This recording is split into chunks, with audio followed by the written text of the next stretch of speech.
Troubled kids benefit immensely from having positive mentors in their lives. And being a mentor can be a wonderfully rewarding experience. You can be a positive influence in a child's life by building a solid relationship with them. Whether you are a volunteer, teacher, social worker, family member, or neighbor, you can also help the child problem solve in various ways. To begin a first mentoring experience, you can find a training program where you will learn techniques and get support from other mentors. So, we are going to watch about the how to mentor a troubled child. Method 1. Building a relationship. First is be an active listener. Let the child determine what you talk about at the beginning of your relationship with them. Show interest in the things they say by smiling, responding, and asking questions to get them to say more. If they are telling a detailed story on their own, let them talk for as long as they like. Some children will open up about their problems sooner than others, but remember that the child will talk about whatever is important to them at the time. Listening to whatever they want to talk about helps them begin to trust you. You can bring up topics of concern to discuss with them gradually. Once it seems like the two of you are getting along, be genuine and don't act like someone you're not. Children will recognize when you're being showy. Help the child think through their struggles critically to help problem solve. Step 2. Set some realistic expectations. Talk to the child about their goals. If the child is older and their goals are unhealthy or unsafe, discuss other goals with them that will lead to longer-term happiness. Let the child know that you believe they can do well. Make it clear you expect them to try to reach the goals you set together, and that you will help them in the process. For instance, a young child may have goals related to making more friends or improving their grades. Discuss with them concrete ways they can do this, such as talking to new people, being helpful, listening to the teacher, and asking for help with their homework. A high school kid may say they want to become famous, or they simply want to graduate high school. Ask open-ended questions, like asking why they want to achieve their goals and how they plan on doing it. Talk to them about ways to manage their time between the things they have to do, such as schoolwork, and their hobbies, such as sports or music. Step 3. Treat them as an individual. Troubled kids often feel as though they are viewed as just bad by adults and that they are all the same. Take note of things that your particular mentee is interested in, and comment on the things they talk about. Ask them questions about their families, friends, and hobbies to get to know them better. For instance, if they talk to you about a certain music artist that you're unfamiliar with, you can say, "I don't think I've heard them before. Will you put on a song?" Quote. Active listening is once again a huge part of treating the child as an individual. Talk to them positively and commend them for sharing something that was difficult to say. Step 4. Commit your time regularly for a year or longer. When you have a meeting with your mentee, try not to skip it under any circumstances. Sometimes emergencies happen, but troubled kids are often troubled because they have unreliable adults in their lives. Be a person that the child can count on to follow through. Mentor relationships are most beneficial when they last for a year or longer. If you are able to commit that much time to a particular child, try to do so. If you are a volunteer mentor, teacher, or social worker, show up to every appointment or school day. If your mentoring is more informal and you're a family member or friend, make weekly meetings with the child just to check in and see how they're doing. Step 5. Value their trust. Let the child know that anything they tell you is confidential, as long as their safety or the safety of others isn't at risk. Don't repeat things that they tell you regarding their feelings, thoughts, or emotions to other people. Tell the child that if they or someone else is in danger, you would need to report that to someone, but everything else is between them and you. Try saying, "I care about your health and safety. If you or someone else is unsafe, I'll need to tell someone else about it. But other than that, I want you to know that I'll never tell anyone else the things you say to me." Quote. Allow the child to handle conflicts on their own unless they ask for your help, and be sure that you remain loyal to them as their mentor. You are not the mentor of their parents or other family members, though you can recommend that they reach out to their family for additional support. Step 6. Smile and be positive. Show that you genuinely enjoy spending time with them by smiling and having a sense of humor. When they tell you about difficulties they are having, affirm their feelings by saying you're sure their situation must be hard to deal with, but you also believe they are strong and will be able to get through it. Try to discuss the positive sides of tough situations without belittling their emotions. Share stories of your own experiences of how you got through tough situations to help them understand they are not alone. Finally, give the child time to develop trust in you.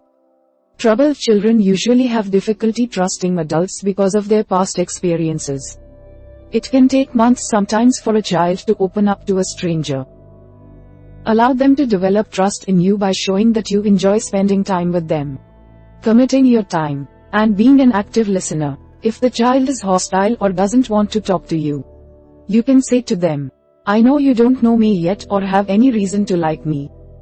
I'm hoping that as we get to know each other, that will change and you'll be able to talk to me about whatever you want. I'd like to help you however I can when you're ready for that." Quote, don't take their treatment of you personally in the beginning. If you give it time and you are consistent and kind with them, they will eventually begin to trust you. Method 2. Helping the child with their problems. First is focus on their goals, not their problems. If you know that a child is involved in risky activities, help them focus on their education, their health, or their positive relationships as ways to gradually get away from the risky behavior.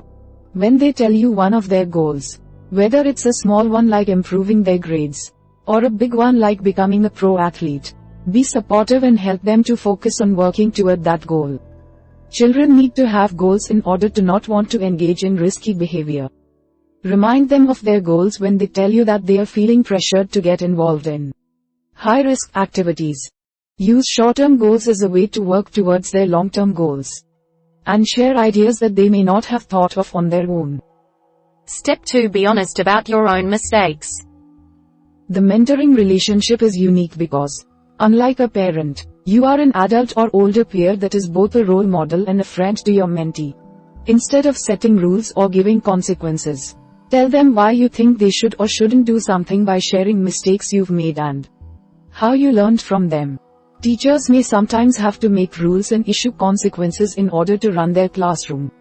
However, take as much time as you can to hold individual conversations with students, especially kids that appear to be troubled.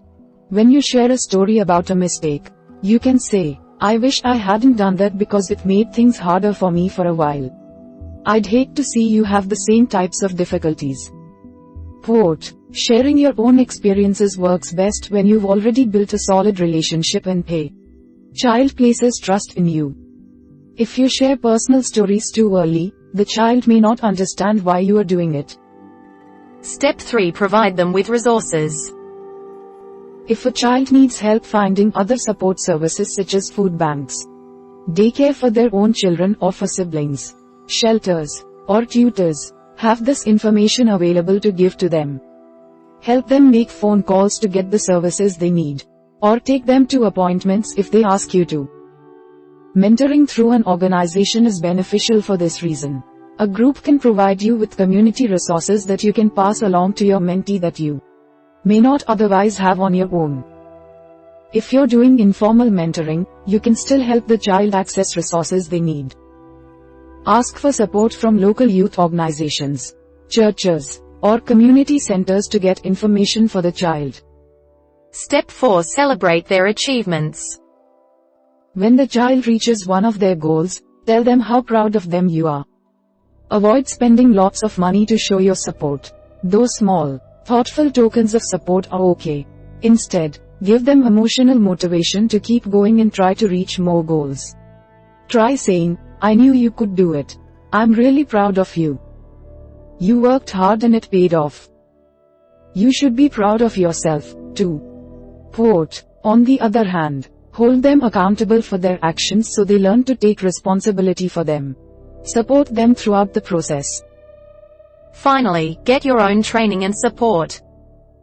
Having your own support team and sources of information is very important for being a good mentor. Ask questions and bounce ideas off of someone in your support network if you ever have problems or aren't sure what to do in a situation with your mentee. Find a mentor who has years of experience to mentor you, formally or informally, when you're first starting out as a mentor. Method 3. Finding a mentor program. First is volunteer for a large mentoring organization. Big Brothers Big Sisters and the United Way are just a couple of organizations that have community-based mentoring branches for troubled youth across the U.S. You can volunteer as a mentor through one of these organizations by searching, "Become a Volunteer Mentor Near Me," and clicking on their website. Within the website, search for your local chapter by browsing cities or locations. Click "Become a Mentor" to get started. Step 2. Use the Mentoring Connector database to find an opportunity. The Corporation for National and Community Service is a U.S. government organization that lists mentoring organizations at the local level. Go to https://www.nationalservice.gov, mentor, search and enter your zip code, name, and email address to have names of local mentoring organizations sent to you.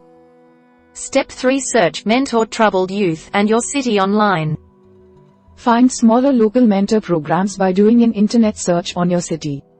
Read the website to decide if you like the organization and, if so, follow the instructions for becoming a mentor with them. Finally, complete necessary background checks, interviews, or training. If you plan to work or volunteer for an official mentoring program, school, or community center, you may need to obtain further training, get a background check, or hold an interview. The individual organization that you want to work or volunteer for will provide you with the necessary information for completing their requirements. Most organizations in the U.S. require several background checks for people who formally work with children. These background checks assure that you have never been convicted of a serious crime or abused a child in the past. We hope it is useful to you. Please subscribe to our channel to upskill yourself.